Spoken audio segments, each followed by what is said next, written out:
Isang basura ka lang dito, Felicidad. Isang hamak na katulong na binili ko ang buhay sa halaga ng utang ng iyong ina.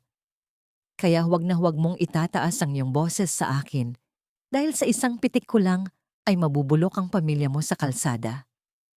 Ang malupit na tinig ni Doña Imelda ay parang latigo na humahagupit sa pandinig ni Felicidad. Nakaluhod ang dalaga sa malamig na sahig ng malawak na kusina. Pilit na pinupulot ang mga piraso ng basag na kristal na sadyang binitawan ng matanda sa kanyang harapan. Hindi gumagamit ng walis si Felicidad sapagkat iyon ang utos. Gamit ang kanyang mga hubad na daliri, isa-isang pinupulot ng dalaga ang matatalim na bubog habang ang dugong nanggagaling sa kanyang mga sugat ay humahalo sa basang sahig. Sa itaas na bahagi ng mansyon, naririnig ang malakas na tawanan at ang marangyang tugtugin ng biolin. Gabi iyon ng anibersaryo ng pagkamatay ng asawa ni Andre at ang buong kabilugan ng mataas na lipunan ng Maynila ay naroon upang saksihan ang kanyang madamdaming talumpati. To my late wife Clara, boses iyon ni Andre na umaalingaw-ngaw mula sa mga speaker sa dingding. 5 years have passed, but the love I have for you remains the same. You were the heart of this family, and I promise to protect our children with everything I have. Isang mapait na ngiti ang gumuhit sa labi ni Felicidad. Sa loob ng maliit at madilim na silid-imbakan na katabi lang ng kusina, naririnig niya ang mabibigat na paghinga ni na Mateo at Sofia. Ang mga batang ipinangako ni Andre na poprotektahan ay nanginginig ngayon sa matinding lagnat. Kanina pa silang hapon humihingi ng tulong, ngunit pinagbawalan ni Doña Imelda ang sino man na pumasok sa silid upang hindi maistorbo ang paghahanda sa party. Nanginginig ang mga kamay ni Felicidad habang nararamdaman ang kirot ng isang malalim na hiwa sa kanyang hintuturo. Hindi ang sugat ang masakit, kundi ang bawat salita ng pasasalamat na naririnig niya mula kay Andre sa itaas. Paanong ang isang ama ay nagagawang maging bayani sa harap ng maraming tao habang ang sarili niyang mga anak ay tila mga basurang itinapon sa dilim. Ate Feli, ang ginaupo. Ang mahinang boses ni Sofia ay parang isang punyal na sumaksak sa puso ng dalaga. Sinubukan ni Felicidad na tumayo, ngunit agad siyang hinarang ng matulis na sapatos ni Isabela, ang babaeng nagnanais pumalit sa pwesto ni Clara. Tinapakan ni Isabela ang kanyang kamay na may sugat, diin na diin, hanggang sa muling bumulwak ang sariwang dugo. Saan ka pupunta, maid? Hindi ka patapos dito. Don't tell me. Aakyat ka sa itaas para akitin si Andre gamit ang madumi mong mukha? Look at yourself. Felicidad, you look like a stray dog. Sabi ni Isabela sabay tawa ng mahinhin, ang uri ng tawang ginagamit niya sa harap ng mga kamera. Nanatiling nakayuko si Felicidad. Nararamdaman niya ang pait ng laway na namumuo sa kanyang lalamunan. Ang bawat patak ng kanyang dugo sa sahig ay tila mga luha ng kanyang dangal na unti-unting namamatay. Gusto niyang sumigaw, gusto niyang itulak ang mga mapang-aping ito. Ngunit naisip niya ang kanyang ina na nakaratay sa ospital sa probinsya. Ang bawat sentimo ng kanyang pagkatao ay nakasanglana sa pamilyang ito. Isang matinding katahimikan ang bumalot sa kanyang kalooban. Ang uri ng katahimikan na dumarating bago ang isang malakas na bagyo. Napatingin siya sa itaas, sa kisame kung saan nandoon ang lalaking minsan niyang hinangaan. Andre, ang lalaking nakatayo sa ilaw ng entablado, habang ang kanyang buhay at ang buhay ng kanyang mga anak ay unti-unting nauubos sa dilim. Hanggang kailan kailangang bayaran ng aking dangal ang utang na hindi ko naman ginusto? Gaano ba kahalaga ang isang pangalan kung ang pundasyon nito ay binuo mula sa mga pusong winarak at mga batang kinalimutan? Nabalik ang diwa ni Felicidad nang marinig ang tunog ng bumubukas na pinto. Si Andre. Pumasok siya sa kusina upang kumuha ng tubig. Ang kanyang mukha ay pagod, ngunit puno pa rin ng pagmamalaki mula sa kanyang matagumpay na speech. Nakita niya si Felicidad na may sugat sa kamay at ang mga bata na tila nanghihina sa loob ng silid-imbakan. Ngunit bago pa makapagsalita si Andre, naunahan na siya ng matalim na tinig ni Doña Imelda. Andre, salamat at nandito ka. Tingnan mo ang katulong na pinagtitiwalaan mo. Nakita ko siyang napapabayaan ng mga bata, kaya inilagay ko muna sila sa loob para masigurong ligtas sila. At tingnan mo, nasugatan pa niya ang sarili niya. Parang gusto niyang magmukhang kawawa sa harap mo. How manipulative, isn't it? Tumingin si Andre kay Felicidad. Ang mga mata nito, na dati ay puno ng kabaitan, ay biglang nagliyab sa galit. Is this true, Felicidad? Pagkatapos ng lahat ng itinulong namin sa pamilya mo, ito ang igaganti mo sa mga anak ko? Hindi nakapagsalita si Felicidad. Ang kanyang dila ay tila naputol. Ang katotohanan ay nasa harap na ni Andre, ngunit pinili nitong makinig sa kasinungalingang mas madaling paniwalaan. Ang bawat pintig ng kanyang puso ay parang tunog ng isang pintong isinasara ng marahas. Nanatili siyang nakatitig sa mga mata ni Andre habang ang dugo sa kanyang kamay ay patuloy na pumapatak. Bumubuo ng isang pulang mapa ng kawalang katarungan sa puting sahig ng mansyon. Ano ang mas masakit? Ang sampal ng isang kaaway o ang pagtalikod ng taong inaakala mong magliligtas sa iyo? Umalis ka sa harapan ko, Felicidad. Baka hindi ko matantya ang sarili ko at makalimutan kong babae ka. Isang beses lang kitang pinagkatiwalaan, ngunit lason pala ang dala mo sa pamilyang ito. Ang mga salitang yon ni Andre ay mas matalim pa kaysa sa mga bubog na bumaon sa balat ni Felicidad. Ang boses ng lalaki ay puno ng pagkamuhi, isang uri ng galit na hindi man lang nagbigay ng pagkakataon para sa isang paliwanag. Tinalikuran siya ni Andre upang aluin ang kanyang ina habang si Isabela ay nakatayo sa isang sulok, may bakas ng tagumpay sa kanyang mga labi na pilit na itinatago sa likod ng isang panyo. Ngunit sa gitna ng hapdi ng kanyang palad at ng kanyang puso, narinig ni Felicidad ang isang mahinang ungol mula sa silid-imbakan. Ang boses ni Mateo. Hindi ito ungol ng isang batang natatakot sa kanya, kundi isang hikbi ng pasasalamat na may kasamang matinding hirap. Hindi na nag-isip pa si Felicidad. Sa kabila ng banta ni Andre, mabilis siyang tumayo at tinulak ang pinto ng maliit na silid. Ang amoy ng amag at ang alinsangan ng gabi ay sumalubong sa kanya. Doon, sa ibabaw ng manipis na banig, nakita niya ang dalawang bata na tila mga basang sisiw na pinabayaan sa ulan.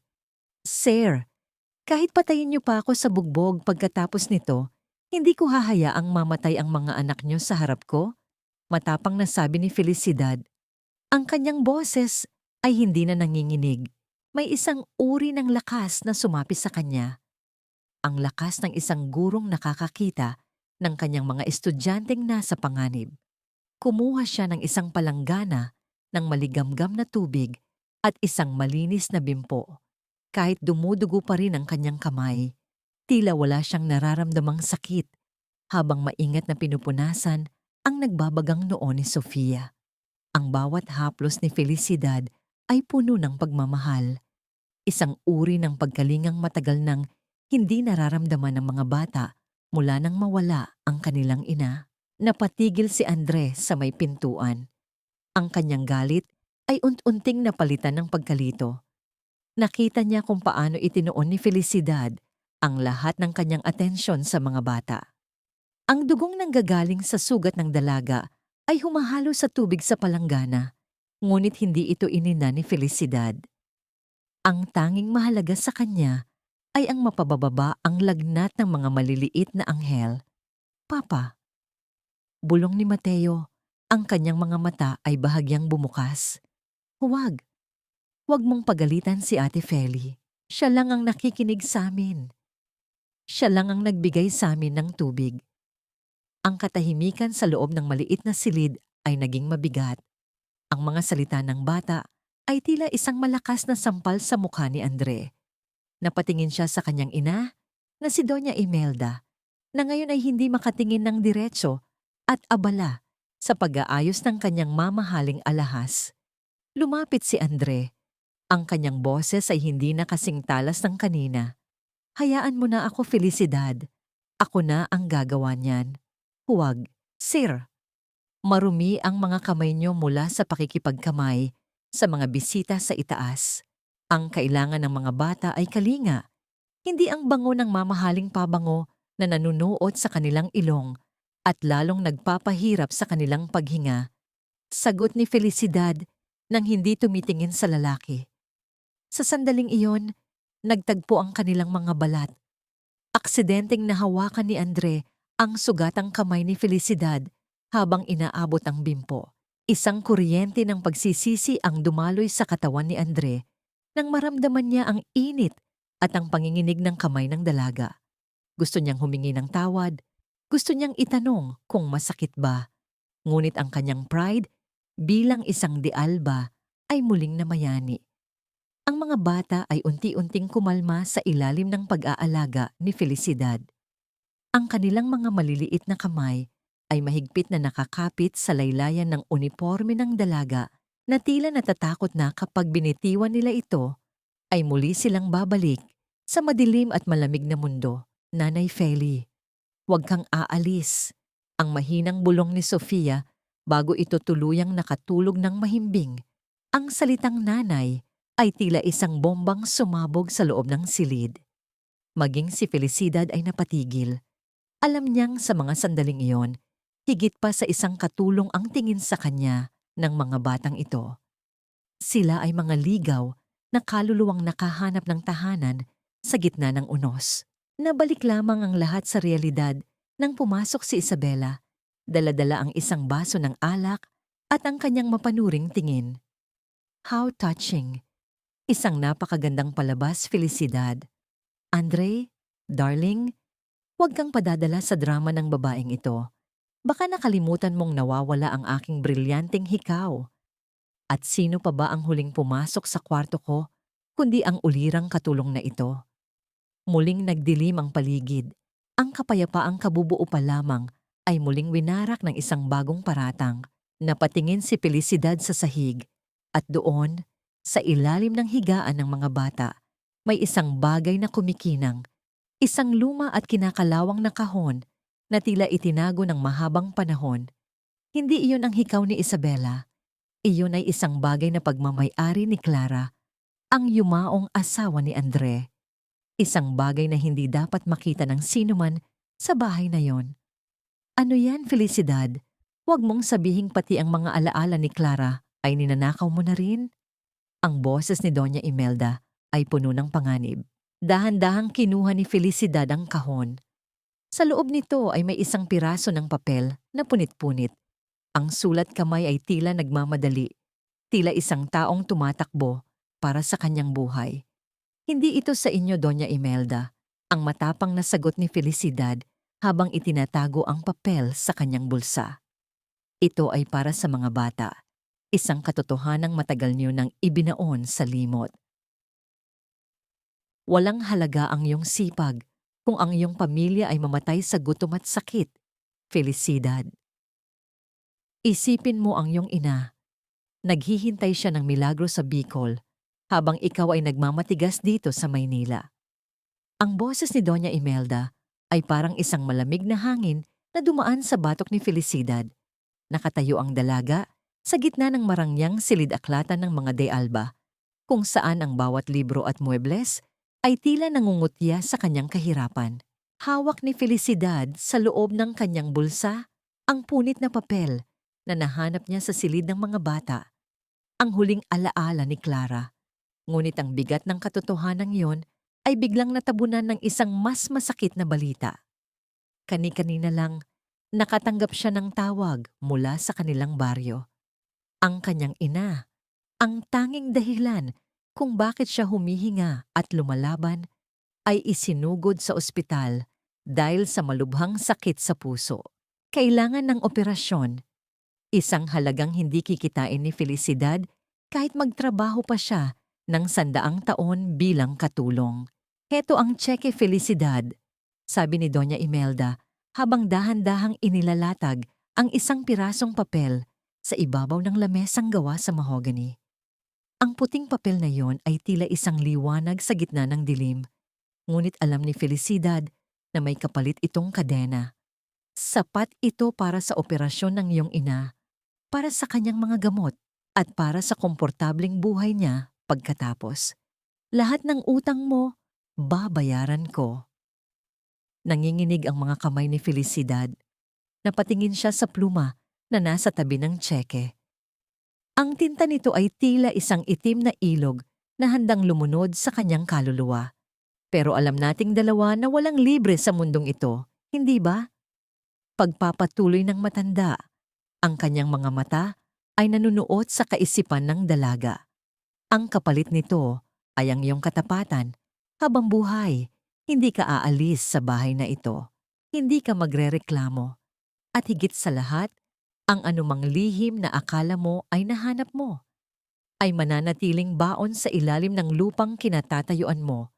Isang pirma mo lang at mabubuhay ang ina mo. Ang katahimikan sa loob ng silid ay naging bingi. Naririnig ni Felicidad ang sarili niyang pintig ng puso, mabilis at masakit. Pakiramdam niya ay hinihiwa ang kanyang pagkatao sa dalawa. Sa isang panig ay ang kanyang dangal at ang katarungang nais niyang hanapin para kay Clara at sa mga bata. Sa kabilang panig ay ang buhay ng babaeng nagbigay sa kanya ng hininga. Dahan-dahang hinawakan ni Felicidad ang pluma. Ang bawat galaw niya ay tila may nakadikit na mabigat na tingga. Nang dumampi ang dulo ng pluma sa kontrata, naramdaman niya ang malamig na selyo ng kanyang kapalaran. Ang kanyang lagda ay hindi lamang tinta sa papel.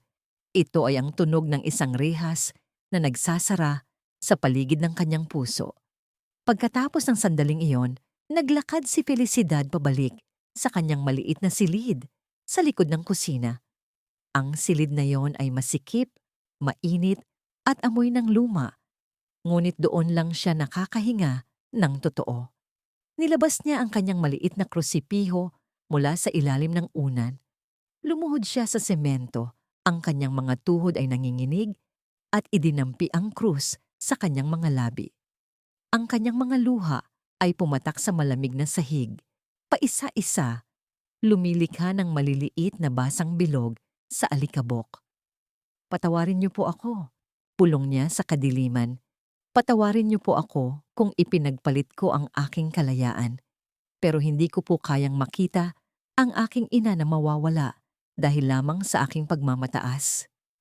Ang kanyang hikbi ay pilit niyang pinipigil upang hindi marinig ng mga nasa kabilang silid, ngunit ang sakit sa kanyang dibdib ay tila sasabog na. Sa bawat buntong hininga, nararamdaman niya ang bigat ng utang na loob. Isang pasasalamat na ngayon ay naging isang sumpa. Narinig niya ang marahas na pagbukas ng pinto. Nakatayo doon si Doña Imelda, ang anino nito ay humaba hanggang sa paanan ni Felicidad. Ang matanda ay nakangiti. Isang ngiting hindi mo malaman kung may awa o may halong panunuyang tagumpay. Dahan-dahang lumapit ang matanda at hinawakan ang baba ni Felicidad. Pinilit itong tumingin sa kanyang mga mata. Huwag kang umiyak, Felicidad. Dapat kang magpasalamat. Binigyan kita ng pagkakataong maging bayani sa iyong ina. Hinila ng matanda ang krusipiho mula sa kamay ng dalaga at inilagay ito sa ibabaw ng maliit na lamesa. Ngunit tandaan mo ito, mula sa araw na ito, hindi na ang Diyos ang may-ari ng iyong oras at ng iyong boses. Akin na ang kaluluwa mo, Felicidad. At ang mga de alba ay hindi marunong magsauli ng mga bagay na pagmamay-ari na nila. Iniwan si Felicidad na mag-isa sa dilim. Ang tanging naririnig na lamang niya ay ang tunog ng ulan na nagsisimulang pumatak sa bubong, nayari sa yero, tila nakikiramay sa isang pusong ngayon lang tuluyang naging bilanggo. Huwag kang assuming, Felicidad. Ang mga de alba ay para sa mga de alba lang at ang mga tulad mo. Hanggang sa kusina lang ang hangganan ng iyong pangarap. Ang boses ni Isabela ay tila isang matalim na aspil na itinutusok sa gitna ng dibdib ni Felicidad. Habang nag-aayos ang dalaga ng mga mamahaling plato para sa almusal, Nararamdaman niya ang mapanuring tingin ng dalawang babaeng nakaupo sa harap niya. Si Doña Imelda ay abala sa paghigop ng kanyang tsaa, habang si Andre ay nakaupo sa dulo ng mesa, pilit na nagbabasa ng dyaryo, ngunit bakas sa kanyang mga daliri ang panginginig. "Darling, i-anunsyo mo na." Paghimok ni Doña Imelda. Ang kanyang tinig ay puno ng awtoridad na hindi matatanggihan. Dahan-dahang ibinaba ni Andre ang dyaryo. Nagtagpo ang kanilang mga mata ni Felicidad sa loob ng isang segundo. Isang segundo na puno ng hindi masabing pait at tila isang tahimik na paghingi ng tawad. Ngunit sa huli, iniwas ng lalaki ang kanyang tingin at tumitig sa kawalan. "Felicidad, gusto ko lang malaman mo. Sa susunod na buwan, itutuloy na namin ni Isabela ang aming engagement. Siya na ang magiging bagong ina ni na Mateo at Sofia. Inaasahan ko ang iyong buong suporta sa kanya." Ang boses ni Andre ay patag, ngunit tila may mga tinik na bumabara sa kanyang bawat salita. Ang bawat salita ay parang isang mabigat na bato na nahuhulog sa sikmura ni Felicidad. Naramdaman niya ang biglang panunuyo ng kanyang lalamunan. Hindi siya nagsalita, hindi siya kumibo. Ipinagpatuloy niya ang paglalagay ng kutsara at tinidor sa mesa, kahit na ang kanyang paningin ay bahagyang lumalabo dahil sa mga luhang pilit niyang pinipigil na huwag pumatak sa harap ng kanyang mga kaaway. "Why are you so slow?" Sigaw ni Isabela. Ang kanyang boses ay biglang naging matinis at puno ng galit. "Hindi mo ba naririnig? Magiging amo mo na ako. At ang unang ituturo ko sa iyo ay ang tamang paraan ng paglilingkod sa isang reyna." Binuhat ni Isabela ang kanyang tasa na puno ng mainit pang kape. Sa isang iglap, tila tumigil ang mundo ni Felicidad nang makita niya ang tasa na dahan-dahang tumatagilid sa direksyon ng kanyang mga kamay. Hindi ito aksidente. Kitang-kita sa mga mata ni Isabela ang kislap ng katuwaan at ang pananabik na makitang nasasaktan ang dalaga. Ang mainit na likido ay tumama sa likod ng kamay ni Felicidad. Ang hapdi ay agad na gumapang sa kanyang buong braso. Isang matinding paso na tila nanggagaling sa kailaliman ng apoy. Napakagatlabi ang dalaga. Pilit na pinipigilan ng isang malakas na tili na maaaring maging hudyat ng kanyang pagkatalo. Ang kape ay dumanas sa kanyang balat, nag-iiwan ng mapulang marka at matinding sakit na tila nanunuot hanggang sa kanyang buto. "Ay, sorry. My hand slipped," ani Isabela. Bagaman ang kanyang mukha ay walang bakas ng pagsisisi, kundi isang mapanuyang na ngiti. "Linisin mo yan, Felicidad, at siguraduhin mong hindi madudumihan ang aking suot na sapatos." Napatingin si Felicidad kay Andre. Ang lalaki ay bahagyang tumayo. Ang kanyang mga kamay ay nakakuyom ng mahigpit sa gilid ng mesa. May bakas ng matinding pag-aalala sa kanyang mga mata. Isang pagnanais na lumapit at damayan ang nasaktang dalaga. Ngunit isang mahigpit na hawak mula kay Doña Imelda sa kanyang braso ang sapat na upang muli siyang mapako sa kanyang kinauupuan. "Andre, let her be." Kailangan niyang matutunan ng disiplina sa loob ng bahay na ito. Ang mga pagkakamali ay binabayaran ng leksyon, ang malamig na tinig ng matanda na tila walang pakialam sa dugong maaaring dumanas. Dahan-dahang muling naupo si Andre. Ipinikit niya ang kanyang mga mata. Tila hindi kayang tignan ang paghihirap ni Felicidad, ngunit wala ring lakas upang sumalungat sa kanyang ina. Ang kanyang pananahimik ay mas masakit pa kaysa sa pasong dulot ng kape. Ang lalaking minsang nagpakita ng kaunting liwanag kay Felicidad ay ngayon ay isang rebultong walang pakiramdam sa harap ng lantarang pang-aapi. Nakaluhod si Felicidad sa malamig na sahig, pinupunasan ng talsik ng kape, habang ang kanyang sariling kamay ay patuloy na kumikirot at nagsisimulang mamula ng husto. Ang bawat paghagod ng basahan sa sahig ay tila paghagod na rin sa kanyang sariling dangal na unti-unting nadudurog sa ilalim ng mga paa ng mga dialba. "Opo, Ma'am Isabela, lilinisin ko po." Mahinang tugon ni Felicidad, ang kanyang boses ay tuyo at walang buhay. Nang matapos ang almusal, Lumakad si Andre palabas ng bahay patungo sa kanyang sasakyan para sa isang mahalagang meeting. Huminto siya sandali sa may pintuan ng kusina. Mula sa malayo, nakita niya si Felicidad na mag-isa, nakatitig sa kanyang sugatang kamay, na ngayon ay nagsisimula ng mamaltos. Nagkatitigan silang muli sa huling pagkakataon bago siya umalis.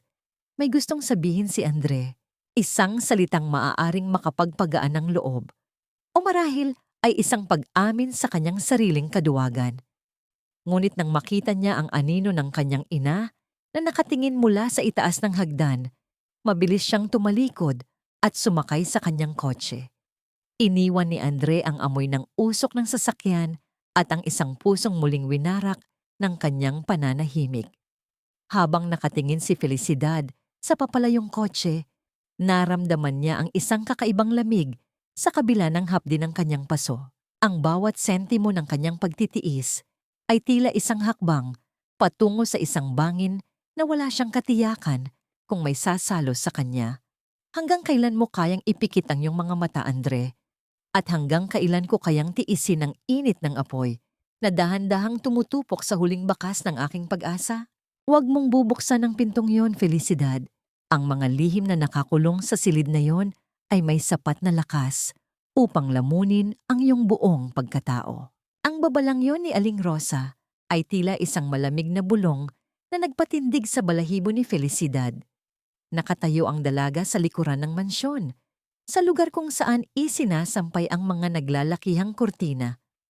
Ang sikat ng araw ay matindi, ngunit pakiramdam ni Felicidad ay binabalot siya ng isang kakaibang ginaw. Si Aling Rosa, ang dating labandera na matagal nang nagsisilbi sa mga de Alba, ay nakatingin sa kanya ng may halong takot at pagmamakaawa. Ang kanyang mga mata ay tila nakakakita ng mga bagay na hindi nakikita ng karaniwang tao. Bakit, Aling Rosa?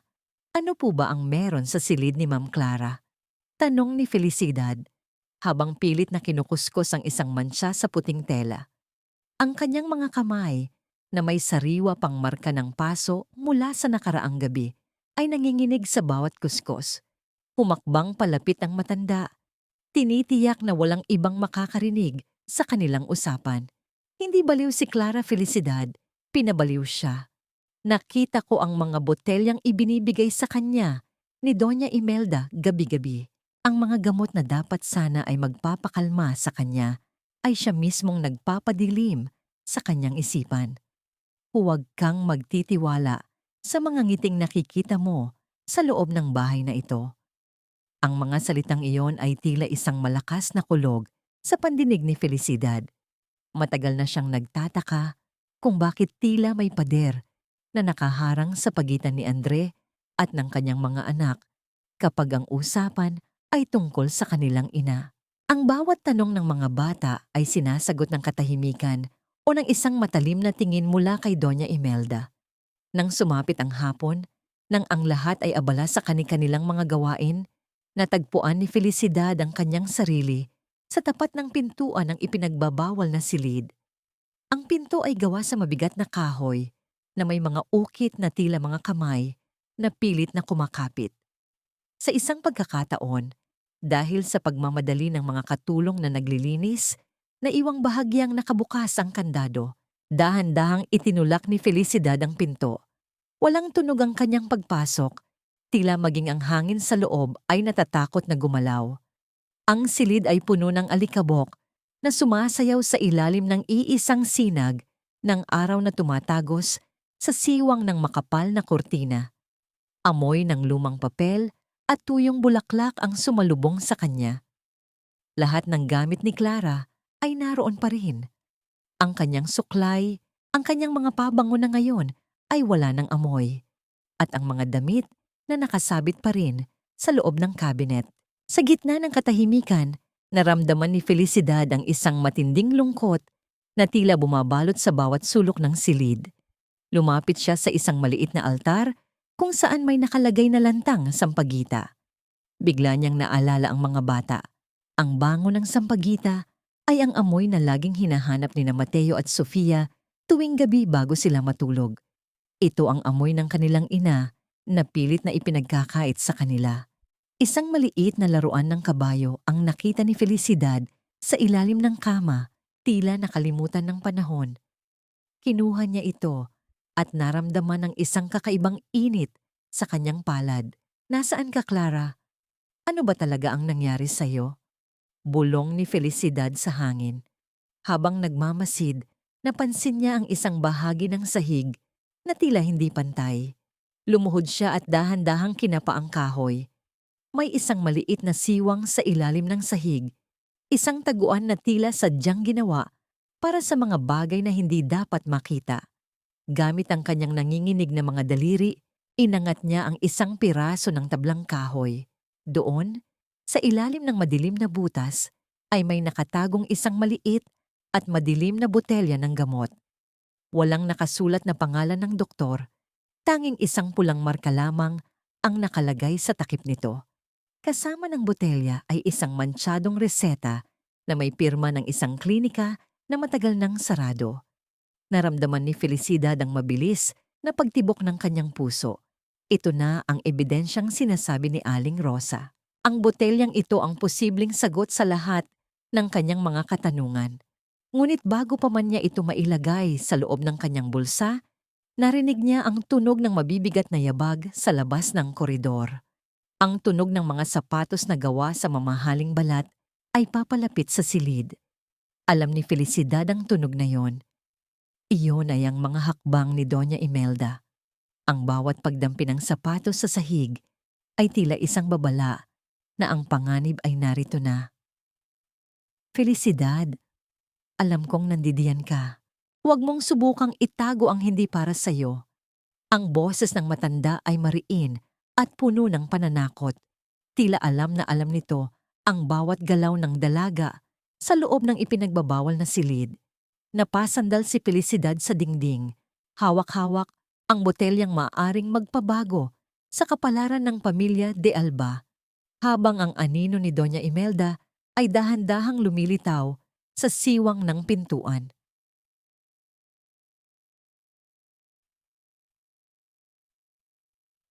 Ang boses ng isang patay ay hindi nananatiling tahimik, Felicidad. Lulutang at lulutang ang katotohanan kahit gaano mo pa ito ibaon sa limot. Ang mga salitang yon ay tila nanggagaling sa kailaliman ng lupa habang nakatayo si Doña Imelda sa pintuan ng silid. Ang anino ng matanda ay humaba sa sahig. Tila isang itim na kamay na handang sumakal kay Felicidad.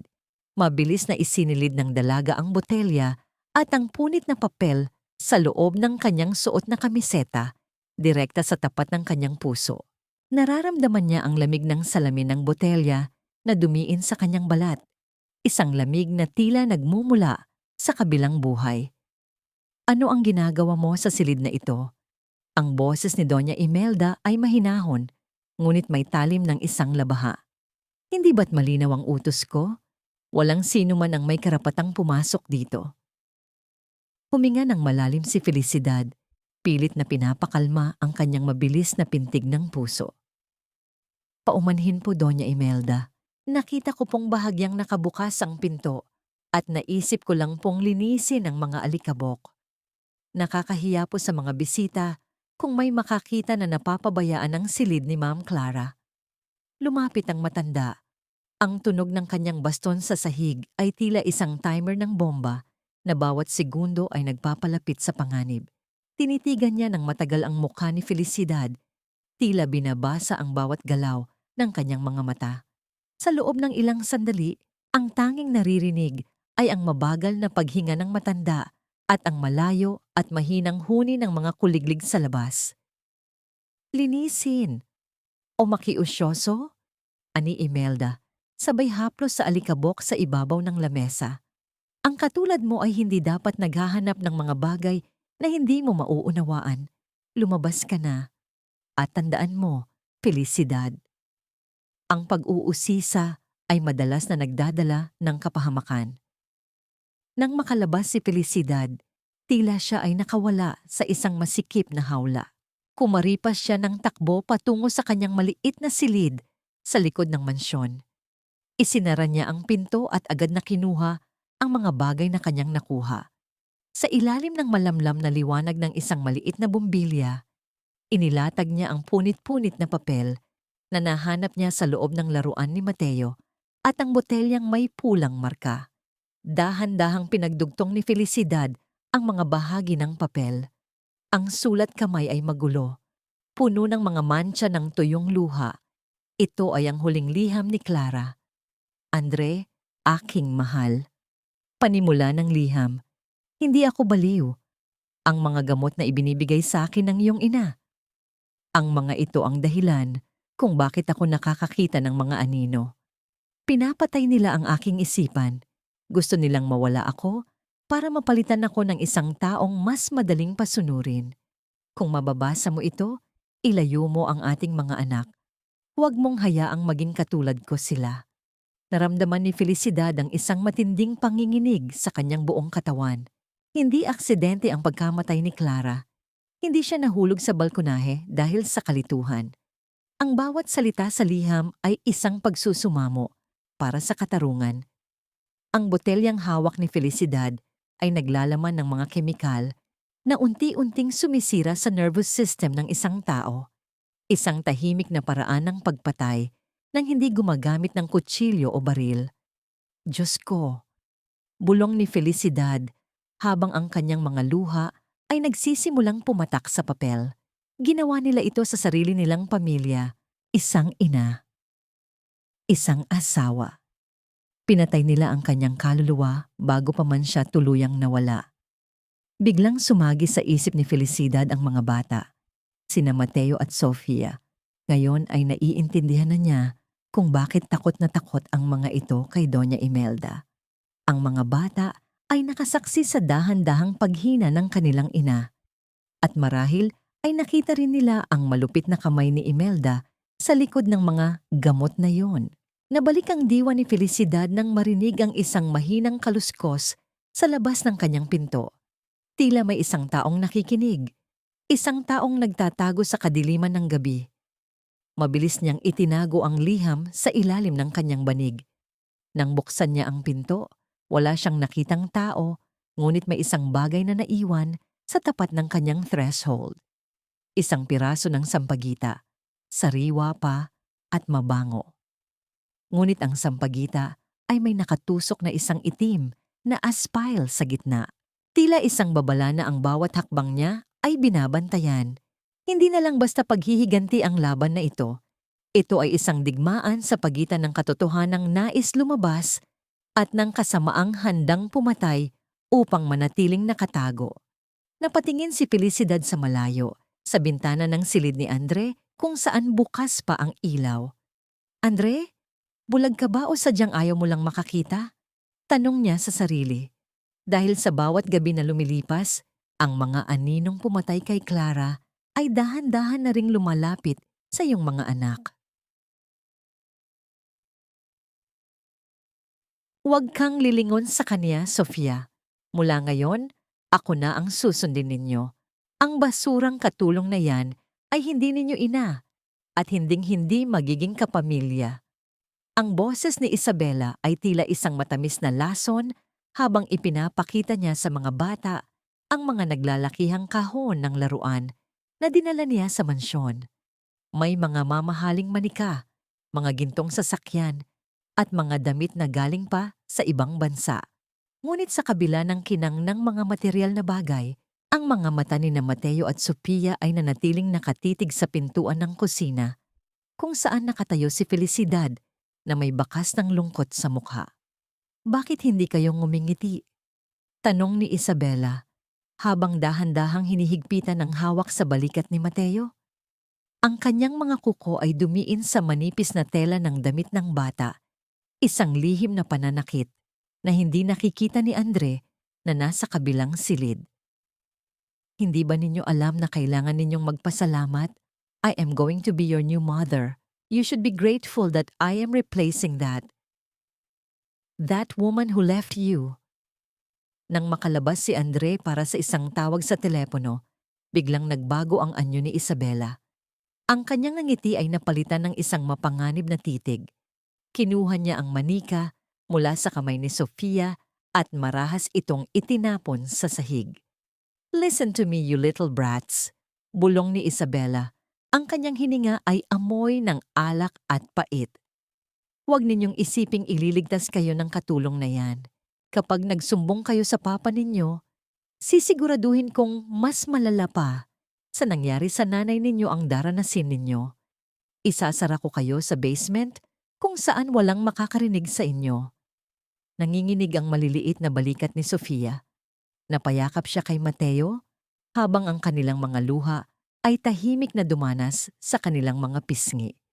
Si Felicidad, na nakamasid mula sa siwang ng pinto, ay naramdaman ang pagdurog ng kanyang puso. Gusto niyang tumakbo, gusto niyang yakapin ang mga bata, ngunit alam niyang anumang maling galaw ay maaaring maging dahilan upang tuluyan siyang ilayo sa kanila. Nang sumapit ang gabi, isang malakas na sigaw ang bumasag sa katahimikan ng mansyon. "Ang kuwintas ko, ang brilyanteng kuwintas na pamana pa ng lola ko, nawawala." Sigaw ni Isabela habang pababa ng hagdan. Ang kanyang buhok ay sadyang ginulo at ang kanyang mukha ay puno ng pekeng takot.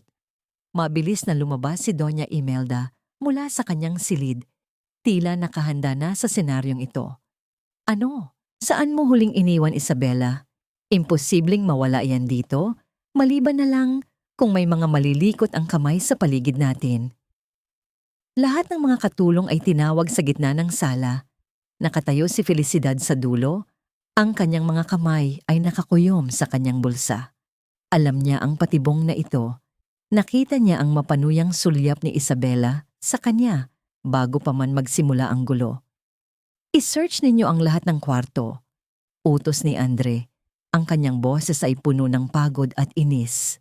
Walang aalis hanggat hindi nahahanap ang kuwintas ni Isabela. Isa-isang hinalughog ang mga gamit ng mga katulong.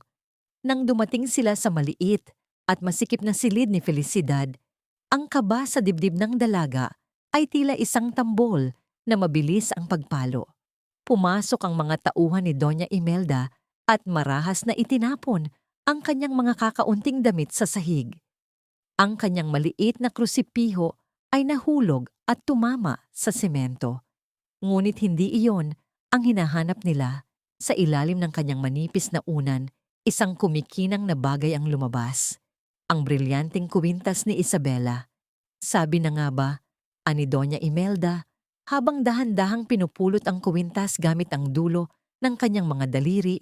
Tila ba diring-diri siya sa paghawak dito.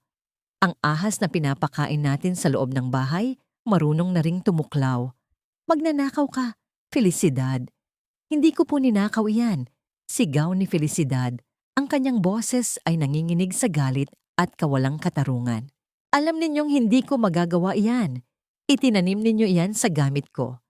Ngunit bago pa man makapagsalita si Andre, narinig ang tunog ng papalapit na sasakyan sa labas ng mansyon.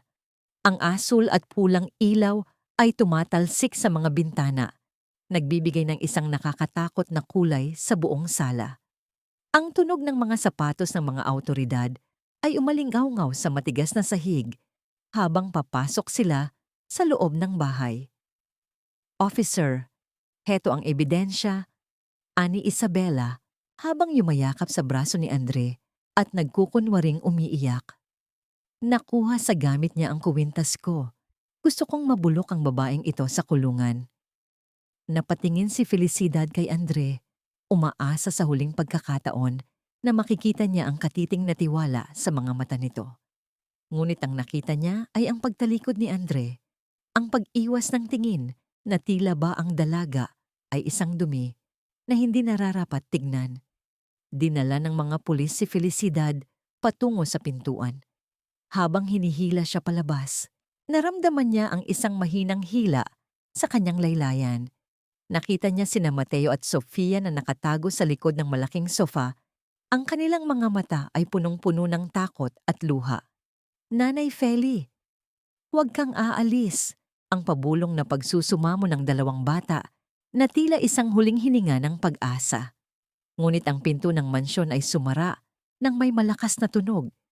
Iniwan si Felicidad sa dilim ng gabi habang ang tawa ni Doña Imelda ay dahan-dahang umaalingaw-ngaw sa loob ng bahay na tila isang tagumpay ng kasamaan. Diyan ka nababagay, Felicidad, sa dumi at sa dilim, kung saan walang makakarinig sa iyong mga panaghoy. Ang tinig ni Doña Imelda ay tila isang sumpa na paulit-ulit na naririnig ni Felicidad sa loob ng malamig at masikip na rehas ng presinto. Ang semento ay matigas at may amoy ng kalawang at luma. Isang lugar na napakalayo sa bango ng mansyon ng mga De Alba. Nakaupo ang dalaga sa isang sulok, ang kanyang mga tuhod ay nakadikit sa kanyang dibdib, habang ang kanyang sugatang kamay ay patuloy na kumikirot.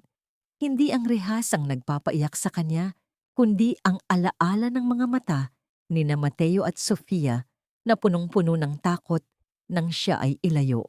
Sa loob ng selda, ang tanging liwanag ay nagmumula sa isang maliit na bintanang may mga bakal na krus.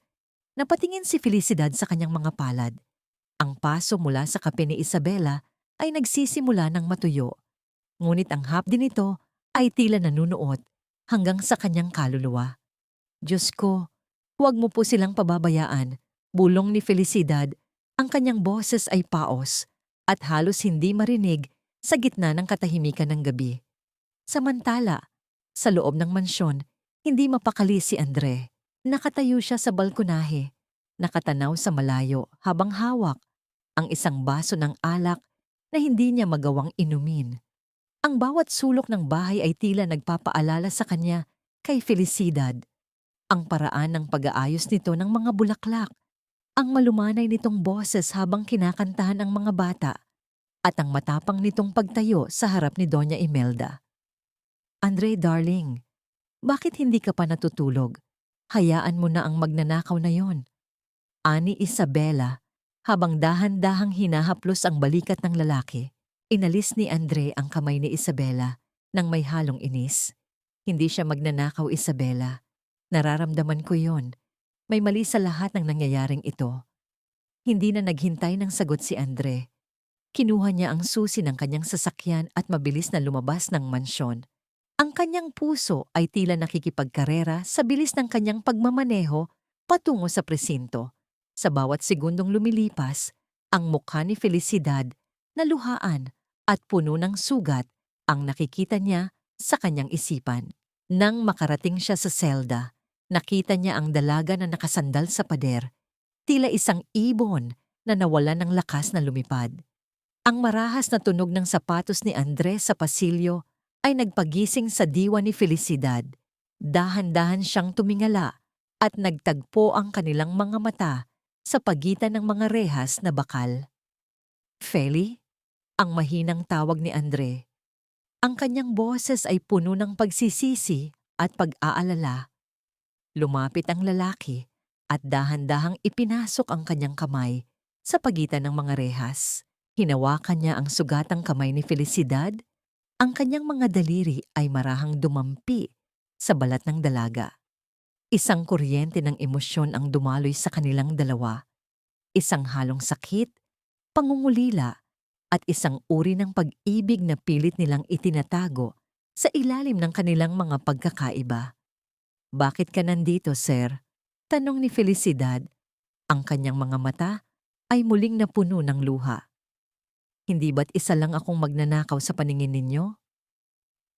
Patawarin mo ako, Feli, bulong ni Andre, habang ang kanyang kabilang kamay ay dahan-dahang humahaplos sa pisngi ng dalaga sa pamamagitan ng rehas.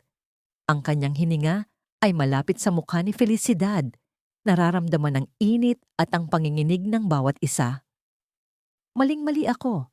Nakita ko ang mga bata. Hindi sila tumitigil sa pag-iyak. Hinahanap ka nila. At sa sandaling iyon, naintindihan ko na ikaw lang ang tanging katotohanan sa loob ng bahay na yon. Naramdaman ni Felicidad ang pagbilis ng tibok ng kanyang puso. Sa gitna ng madilim at maruming selda, ang haplos ni Andre ay tila isang gamot na nagpapahilom sa kanyang mga sugat. Isinandal niya ang kanyang mukha sa palad ng lalaki.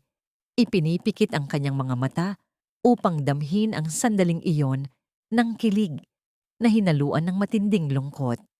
Ilalabas kita rito, Pangako, sabi ni Andre. Ang kanyang boses ay puno ng determinasyon. Inilapit niya ang kanyang noo sa mga rehas, tila gustong mas mapalapit pa sa dalaga.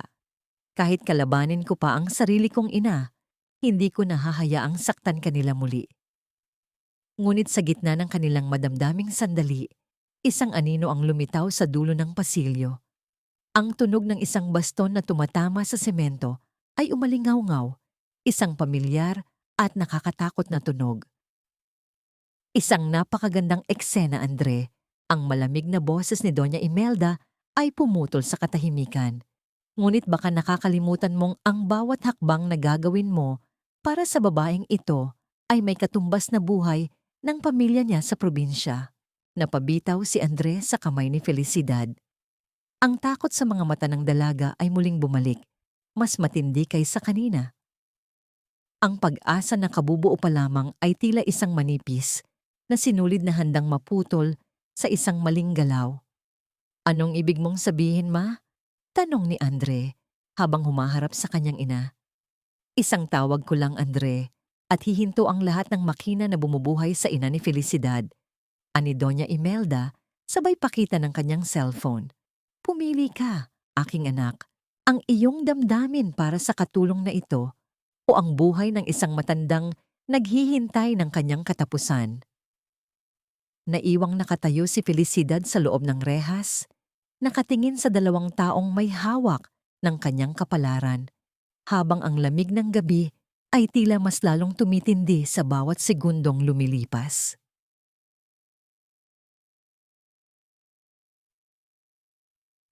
Teacher Feli, hindi ko po kinalimutan ang itinuro ninyo sa akin noon na ang katotohanan, gaano man ito kailap, ay laging makakahanap ng paraan upang lumabas.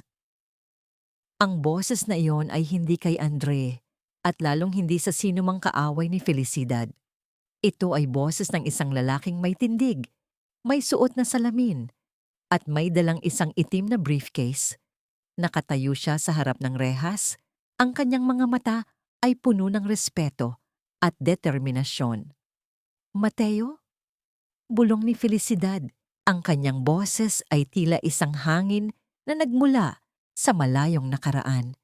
Ikaw na ba yan, Mateo? Si Attorney Mateo ay ang batang kinalingan ni Felicidad sa probinsya noong siya ay guru pa. Siya ang batang binigyan ni Felicidad ng baon mula sa sarili nitong bulsa at tinulungang makapagtapos ng pag-aaral. Ngayon, ang batang yun ay isa ng kilalang abogado na kilala sa pagtanggol sa mga naaapi. Opo, ma'am. Ako nga po. Sagot ni Mateo habang dahan-dahang inilalapag ang kanyang gamit sa mesa ng visiting area. Nabalitaan ko ang nangyari sa inyo mula sa mga kakilala natin sa Bicol. Hindi po ako papayag na mabulok kayo rito sa kasalanang hindi ninyo ginawa. Naramdaman ni Felicidad ang muling pagkabuhay ng kanyang pag-asa. Ang bawat salita ni Mateo ay tila isang baluti na bumabalot sa kanyang durog na puso. Hindi na siya nag-iisa.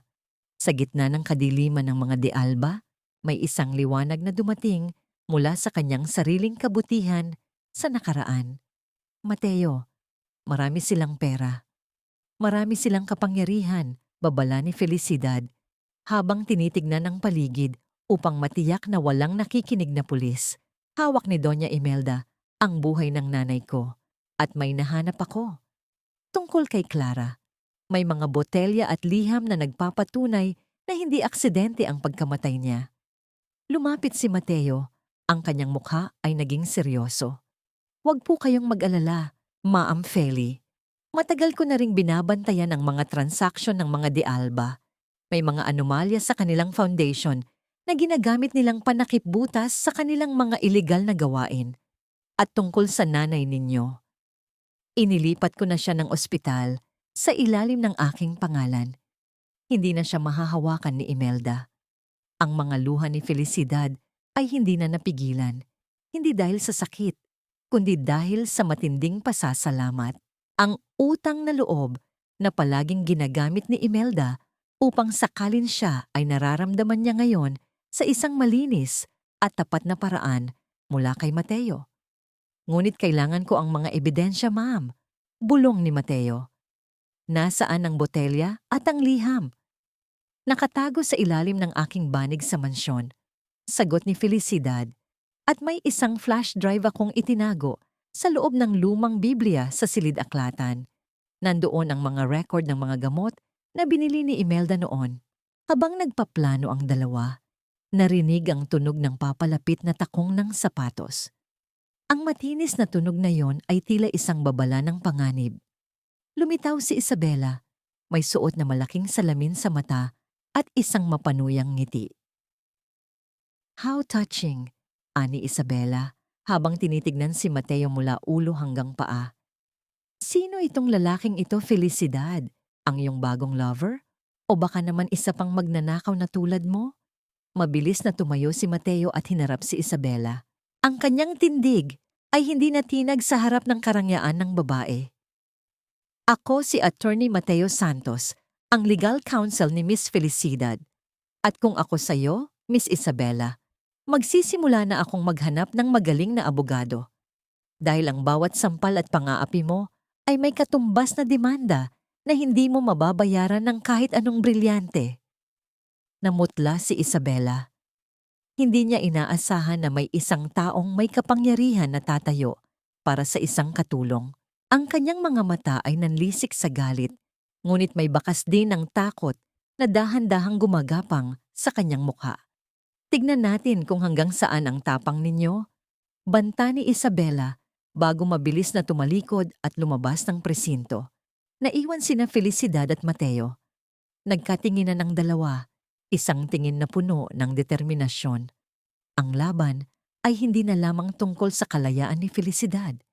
Ito ay tungkol sa katarungan para sa lahat ng buhay na sinira ng mga De Alba.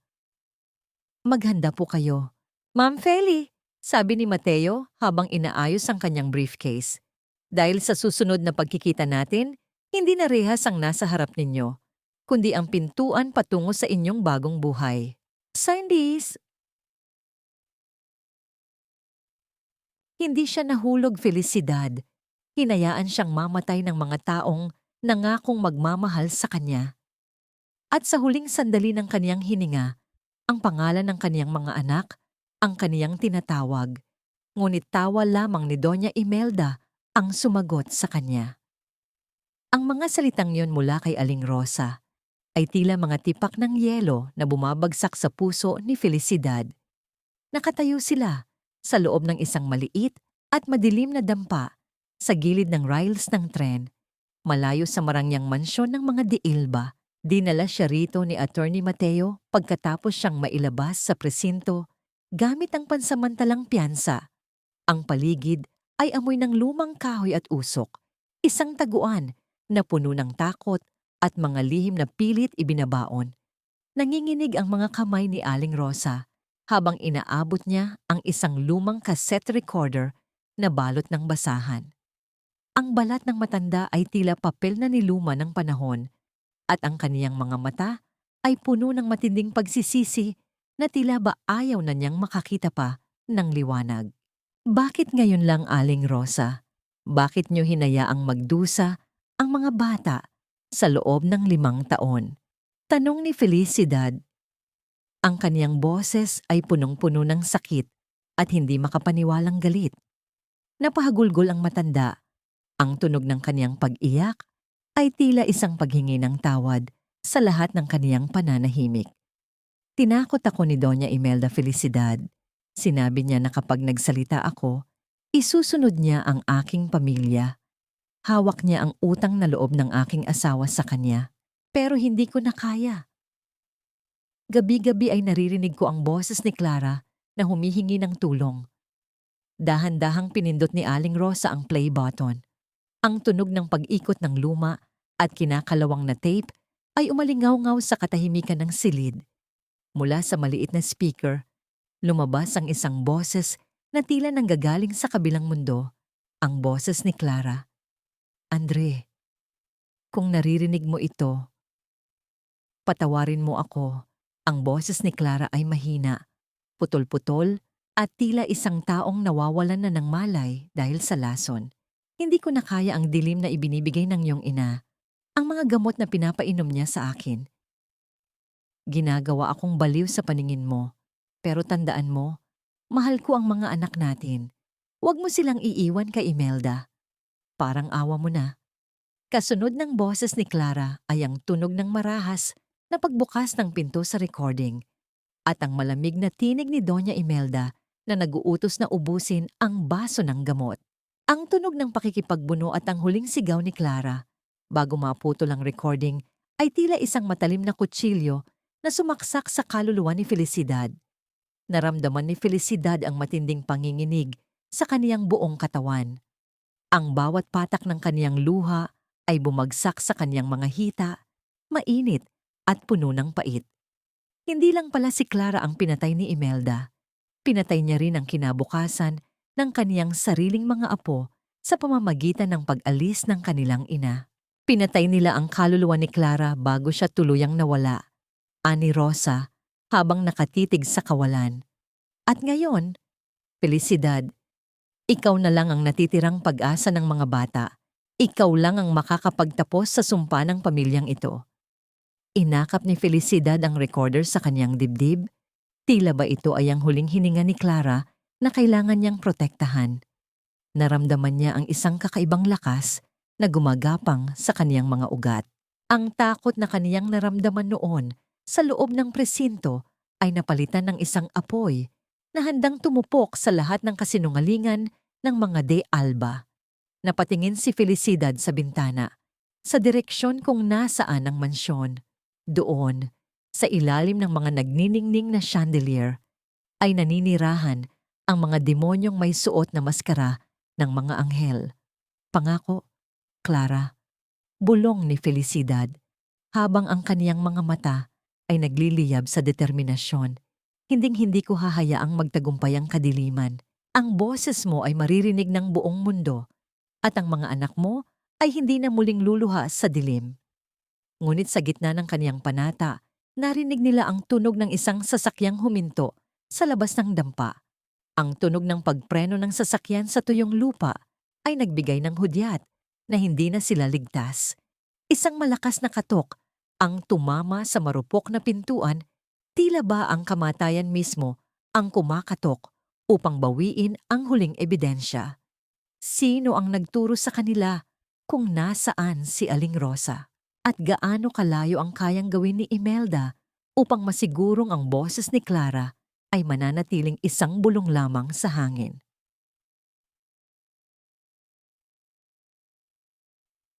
Huwag mong subukang itago ang katotohanan sa akin, Felicidad.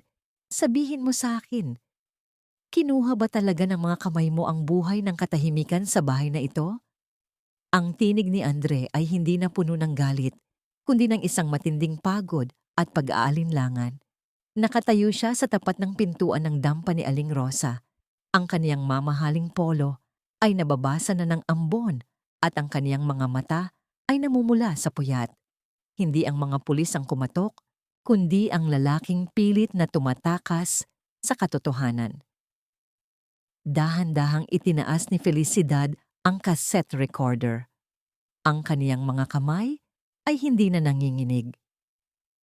Hindi ako ang dapat mong tanungin, Sir Andre. Hayaan mong ang asawa mo ang sumagot sa iyo. Pinindot ni Felicidad ang play button. Ang boses ni Clara na punong-puno ng takot at pagmamakaawa ay muling umalingaw-ngaw sa loob ng maliit na dampa. Sa bawat salitang lumalabas sa luma at gumaralgal na speaker, nakita ni Felicidad ang unting pagguho ng mundo ni Andre. Ang lalaki ay napasandal sa dingding, dahan-dahang napaupo sa sahig, habang ang kaniyang mga kamay ay nakatakip sa kaniyang mukha. Ang tunog ng kaniyang hikbi ay hinaluan ng ingay ng dumadaang tren sa labas. Tila ba ang kaniyang puso ay dinudurog din ng bawat bakal na gulong na tumatama sa railes. Diyos ko, anong ginawa ko? Bulong ni Andre, ang kaniyang boses ay halos hindi lumabas sa kaniyang lalamunan. Hinayaan kong mangyari ito sa kanya. Pinaniwalaan ko ang aking ina. Hindi pa huli ang lahat para sa iyong mga anak, Andre, ang mahinang sabi ni Felicidad habang lumalapit sa lalaki. Dahan-dahang ipinatong ni Felicidad ang kaniyang kamay sa balikat ni Andre, isang haplos na puno ng pakikiramay. Ngunit kailangan nating magpanggap. Kailangan nating palabasin na wala tayong alam hanggang sa sumapit ang gabi ng engagement party. Lumipas ang ilang araw at bumalik ang lahat sa Mansyon de Alba. Ngunit ang bawat sulok ng bahay ay tila naging isang entablado ng pagpapanggap. Si Felicidad ay bumalik bilang katulong sa ilalim ng mahigpit na pagbabantay ni Imelda, habang si Andre ay nanatiling tahimik at matamlay. Isang bagay na inakala ni Isabela na dahil lamang sa pagod sa trabaho. Dumating ang araw ng engrandeng party. Ang mansyon ay napuno ng mga bulaklak na puti, mga ilaw na kumikinang na tila mga bituin, at ang amoy ng pinakamamahal na pagkain na inihanda para sa mga panauhin. Habang naghahanda si Isabela sa kanyang silid, tinawag niya si Felicidad. "Heto, isuot mo ito," ani Isabela sabay tapon ng isang unipormeng luma, may mansa at punit-punit sa balikat. "Dahil ngayong gabi, ipakikita ko sa lahat kung gaano kakababa.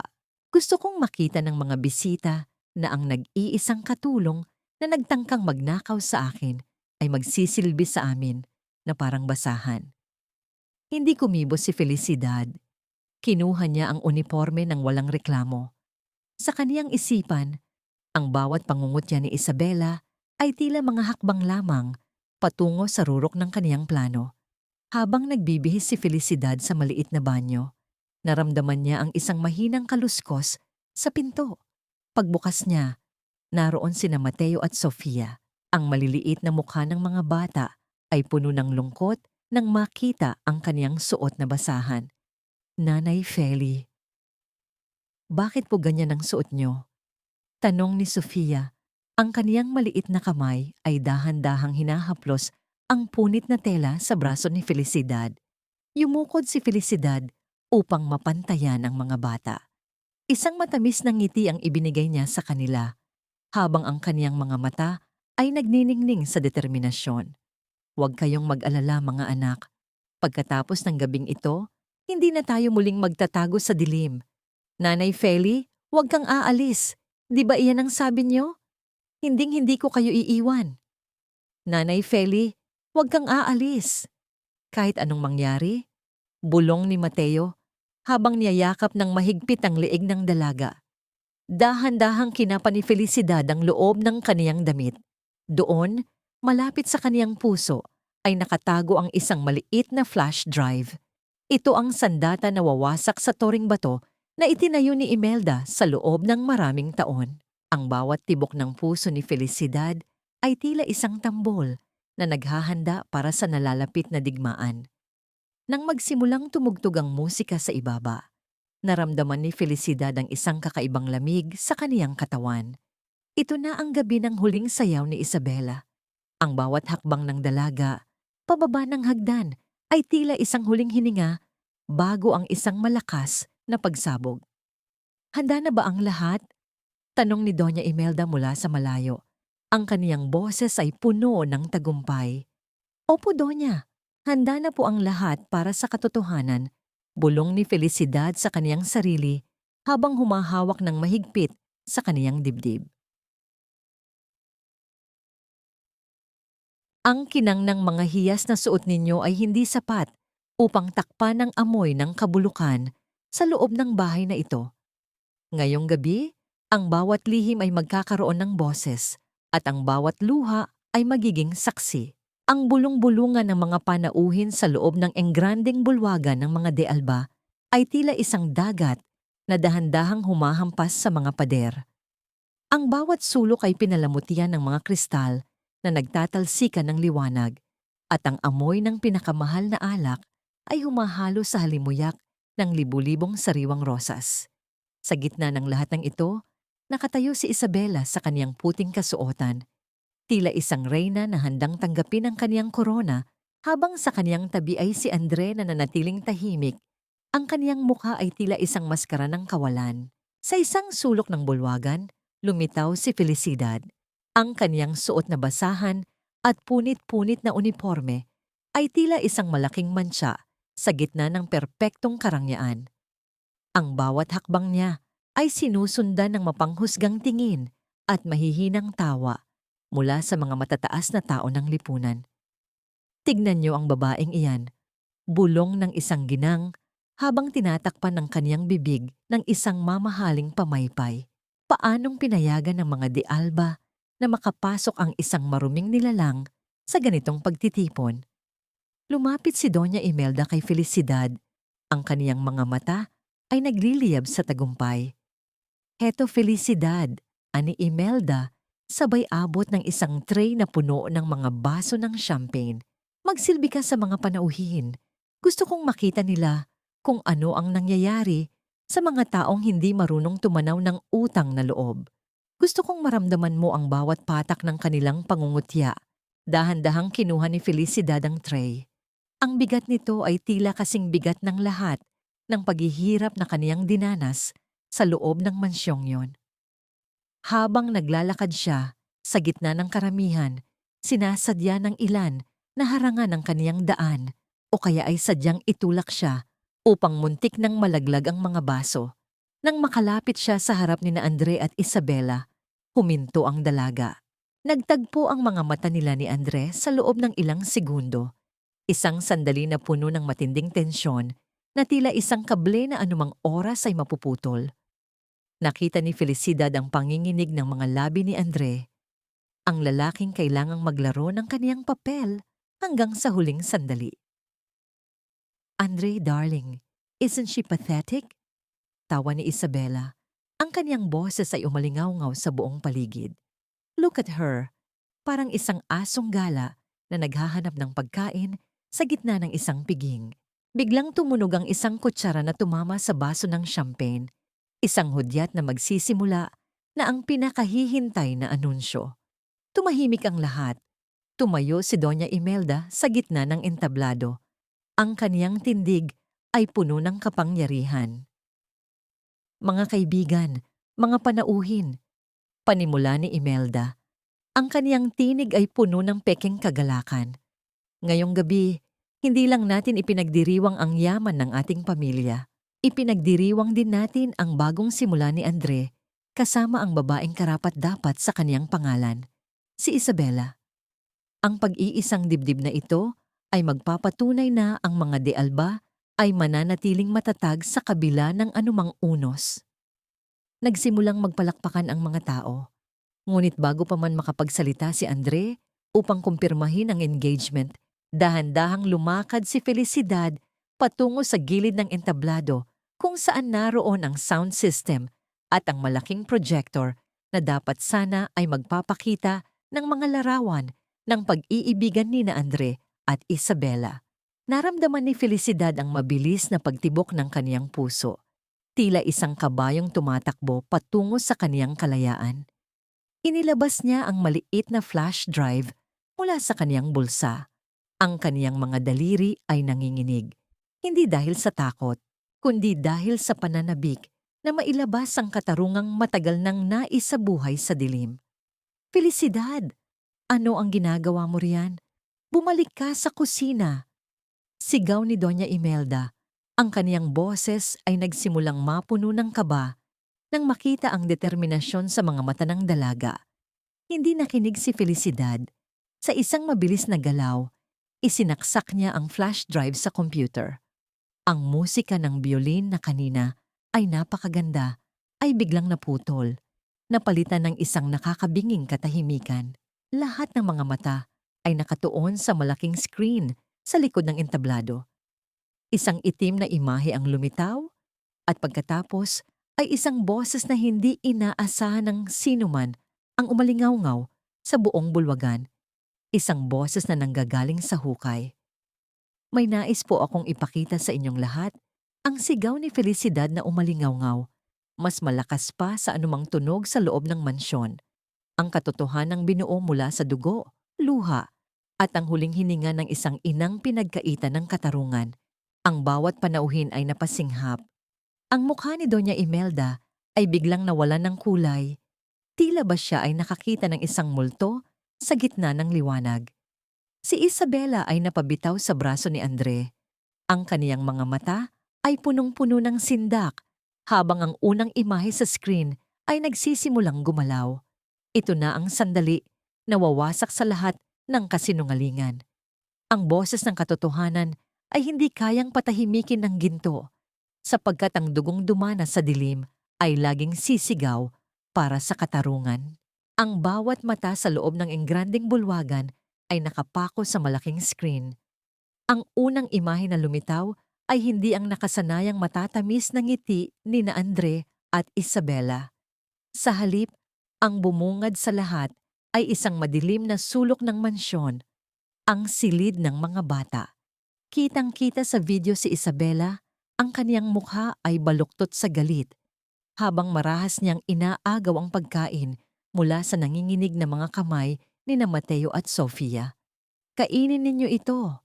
Ang boses ni Isabela sa video ay matinis at puno ng pagkamuhi, malayo sa mahinhing boses na ipinapakita niya sa mga panauhin. Huwag kayong magsusumbong sa papa ninyo, dahil kung hindi, isasama ko kayo sa nanay ninyo sa ilalim ng lupa. Isang malakas na singhap ang umalingaw-ngaw sa buong mansyon. Ang tunog ng mga basong kristal na bumabagsak sa sahig at nababasag ay tila mga bantas sa bawat katotohanang lumalabas. Ang mga panauhin, na kanina lamang ay humahanga sa karangyaan ng mga di-alba, ay ngayon ay diring-diri na nakatingin sa babaeng nakaputi sa gitna ng entablado. Ngunit hindi doon nagtapos ang lahat. Ang video ay napalitan ng isang itim na screen at muling umalingaw-ngaw ang boses ni Clara. Ma, parang awan niyo na. Huwag niyo na po akong painumin yan. Ang boses ni Clara ay nanginginig at puno ng pagmamakaawa. Gusto ko lang pong makita ang mga anak ko. Huwag niyo po akong ilayo sa kanila. Kasunod nito ay ang malamig at walang emosyong tinig ni Doña Imelda. Ubusin mo yan, Clara, para ito sa ikabubuti ng pamilya. Hindi kailangan ng mga de-alba ng isang inang mahina ang isip. Kapag wala ka na, mas madali naming mahuhubog ang mga bata ayon sa aming gusto. Ang katahimikan sa bulwagan ay naging kasing bigat ng isang libingan. Si Doña Imelda ay napasandal sa gilid ng entablado. Ang kaniyang mukha ay kasing puti ng kaniyang buhok. Tila ba ang kaniyang buong kapangyarihan ay dahan-dahang natutunaw sa ilalim ng mga ilaw. Patayin ninyo iyan. Felicidad, itigil mo ito. Sigaw ni Imelda habang pilit niyang sinusugod ang sound system gamit ang kaniyang baston. Ngunit bago pa siya makalapit, isang matatag na kamay ang humarang sa kanya. Si Andre. Ang kaniyang mukha ay puno ng matinding sakit, galit, at isang pagsisisi na tila lalamon sa kaniyang buong pagkatao. Sa unang pagkakataon, ang anak ay tumayo laban sa kaniyang ina. Hayaan mo siyang matapos, ma. Ang boses ni Andre ay mababa, ngunit puno ng awtoridad na hindi matatanggihan. Hayaan mong marinig ng lahat ang ingay ng mga kasalanang itinago mo sa loob ng 5 taon. Lumapit si Isabela kay Andre, pilit na humahawak sa kaniyang braso habang humihagulgol ng pekeng luha. Andre, darling, hindi iyan totoo. Gawa-gawa lang yan ang katulong na yan. Sinisiraan niya tayo dahil gusto niya ang pera mo. Ang tunog ng palad ni Andre na tumama sa pisngi ni Isabela ay umalingaw-ngaw sa buong bulwagan. Isang tunog na nagpatigil sa lahat ng bulong-bulungan. Ang lakas ng impact ay nagdulot ng pagkagulat ni Isabela na dahilan ng kaniyang pagkakaupo sa sahig. Ang kaniyang tiara ay nahulog at gumulong sa paanan ni Felicidad. Huwag mong madungisan ang pangalan ni Felicidad ng madumi mong bibig, ani Andre, habang ang kaniyang mga mata ay nagliliyab sa galit. Ngayong gabi, Isabela, tapos na ang lahat. Wala na kayong kapangyarihan sa bahay na ito. Mariing pahayag niya. Sa gitna ng kaguluhan, bumukas ang malaking pinto ng mansyon. Ang tunog ng mabibigat na hakbang ng mga pulis sa marmol na sahig ay tila hudyat ng pagdating ng katotohanan. Kasama nila si Attorney Mateo, hawak ang mga dokumentong magbibigay linaw sa mga irregularidad at mga ulat ng hindi tamang pagtrato sa mga bata na iniuugnay kina Imelda at Isabela. Officer, Pakisamahan ninyo sila para sa karagdagang investigasyon. Mahinahong utos ni Mateo habang ipinapakita ang mga papeles. Ang kaniyang boses ay punong-puno ng katarungan. Dahan-dahang pinalibutan ng mga awtoridad sina Doña Imelda at Isabela. Ang kislap ng mga posas sa ilalim ng mga chandelier ay tila isang mapait na paalala na ang bawat yaman ay walang silbi kung ito ay binuo sa kasamaan. Ang mga panauhin ay dahan-dahang nagsialisan, iniwan ng pamilya de Alba sa gitna ng kanilang sariling guho. Nakaluhod si Andres sa harap ni Felicidad. Ang kaniyang mukha ay basa ng tunay na luha. Feli, patawarin mo ako. Patawarin mo ako sa lahat ng aking pagkabulag. Ikaw lang ang tanging nagligtas sa amin. Hindi sumagot si Felicidad. Tumingin siya sa itaas, kung saan nakadungaw sina Mateo at Sofia mula sa pasamano ng hagdan. Ang mga bata ay nakangiti, isang ngiting malaya mula sa takot. Isang ngiting nagsasabing sa wakas, ang gabi ay tapos na at ang umaga ay paparating na. Kinuha ni Felicidad ang kaniyang maliit na bayong. Ang kaniyang suot na basahan ay hindi na mahalaga. Sa kaniyang paglalakad patungo sa labas ng mansyon, nararamdaman niya ang magaan na hangin ng kalayaan. Ang bawat hakbang niya ay tila isang paghilom ng kaniyang sariling mga sugat.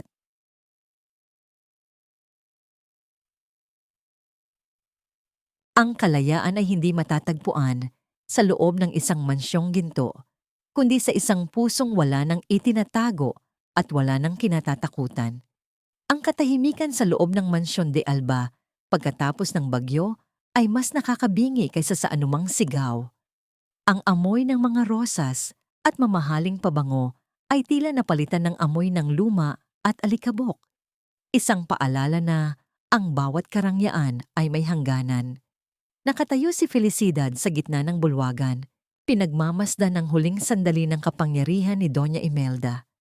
Ang tunog ng metal na nagtatama, ang mga posas na dumiin sa mapuputing pulso ni na Imelda at Isabela ay umalingaw-ngaw sa bawat sulok ng silid.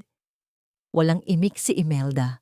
Ang kaniyang mukha ay tila naging isang rebulto ng bato, nananatiling mataas ang noo sa kabila ng kaniyang pagkatalo.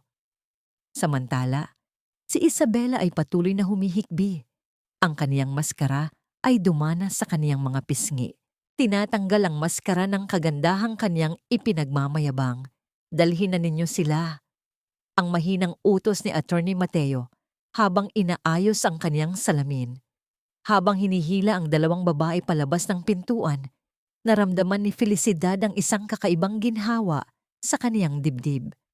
Ang bigat na kaniyang dinala sa loob ng mahabang panahon, ang takot, ang pasakit ng mga paso, at ang serye ng mga pang-aapi, ay dahan-dahang naglalaho kasabay ng papalayong tunog ng sirena ng pulis sa labas.